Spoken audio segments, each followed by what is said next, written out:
Le parent riche prend le temps d'expliquer à l'enfant pourquoi c'est mal et comment ne pas recommencer. Le parent pauvre, lui, c'est « recommence jamais ça ou tu vas prendre une raclée ». L'approche autoritaire est efficace, mais elle crée du stress dans la famille. Si vous êtes riche et que vous pensez que tout le monde vous aide, vous pouvez être résilient. Parce que si vous échouez, quelqu'un sera là pour vous relever. Mais quand on est pauvre et qu'on échoue, le message est clair. Tu n'aurais pas dû essayer. Les parents riches parlent bien plus à leurs enfants que les parents pauvres. Quand les parents riches parlent à leurs enfants, ils utilisent un vocabulaire plus élaboré, des phrases plus longues. Les parents pauvres, c'est simplement « non, oui, va-t'en ». Deuxième grande différence, l'attitude. Les parents riches adoptent une attitude bienveillante. Les parents pauvres, eux, sont dans l'autorité et le commandement. Prenons un exemple. Un enfant de famille riche touche la plaque de cuisson et se brûle la main.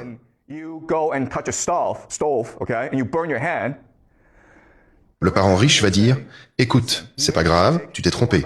Laisse-moi t'expliquer pourquoi il ne faut pas toucher le feu. Parce que tu vas te brûler, il faudra peut-être aller chez le médecin, et nous aussi on souffrira si tu te fais mal. » Le parent riche prend le temps d'expliquer à l'enfant pourquoi c'est mal et comment ne pas recommencer. Le parent pauvre, lui, c'est « recommence jamais ça ou tu vas prendre une raclée. Fais plus jamais ça. » C'est assez simple. Vous l'imaginez bien, l'enfant riche va grandir en pensant que le monde est un endroit sûr et qu'il est respecté dans ce monde. L'enfant pauvre, lui, va penser que le monde est effrayant et qu'il faut avoir peur des adultes. Et ça se poursuit à l'école. L'enfant riche arrive à l'école en se disant « Mon prof, c'est mon ami ». Du coup, il sourit au prof, il le prend dans ses bras, le prof lui sourit en retour. Et voilà, ils sont amis. L'enfant pauvre, lui, quand il voit le prof, il n'ose pas le regarder, il ne sourit pas. Il est stressé. Et le prof se dit que c'est peut-être un enfant difficile. Le problème, c'est que oui, l'approche autoritaire est efficace, mais elle crée du stress dans la famille. L'enfant ne se sent plus en sécurité. Ce qui nous amène à la troisième grande différence entre parents riches et parents pauvres. Les parents riches offrent la stabilité.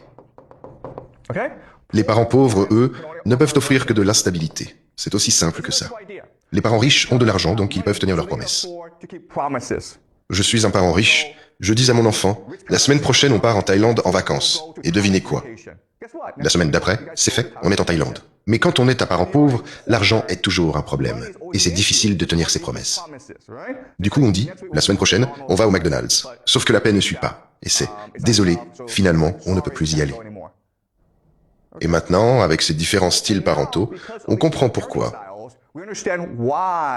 les enfants de riches et les enfants de pauvres ne se comportent pas de la même façon. Le test du marshmallow, c'est quoi? Le test du marshmallow ne mesure pas la maîtrise de soi. Il mesure votre confiance envers les autres.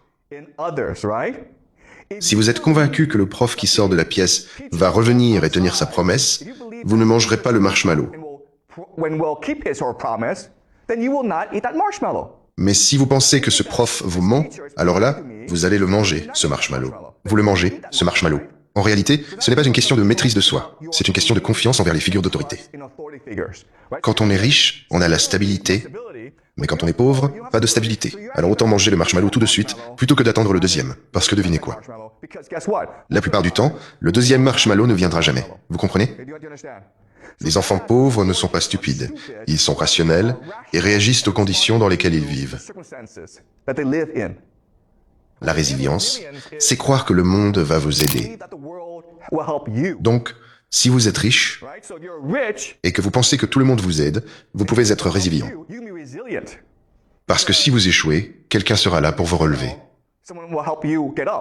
Mais quand on est pauvre et qu'on échoue, le message est clair.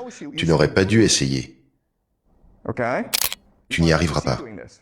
Du coup, on ne fait pas confiance aux autres. Et l'auto-évaluation, l'introspection. Quand on est un enfant pauvre, soumis à un stress permanent, l'introspection devient très difficile. Parce que quand on regarde en soi, on ne voit que la douleur et le stress.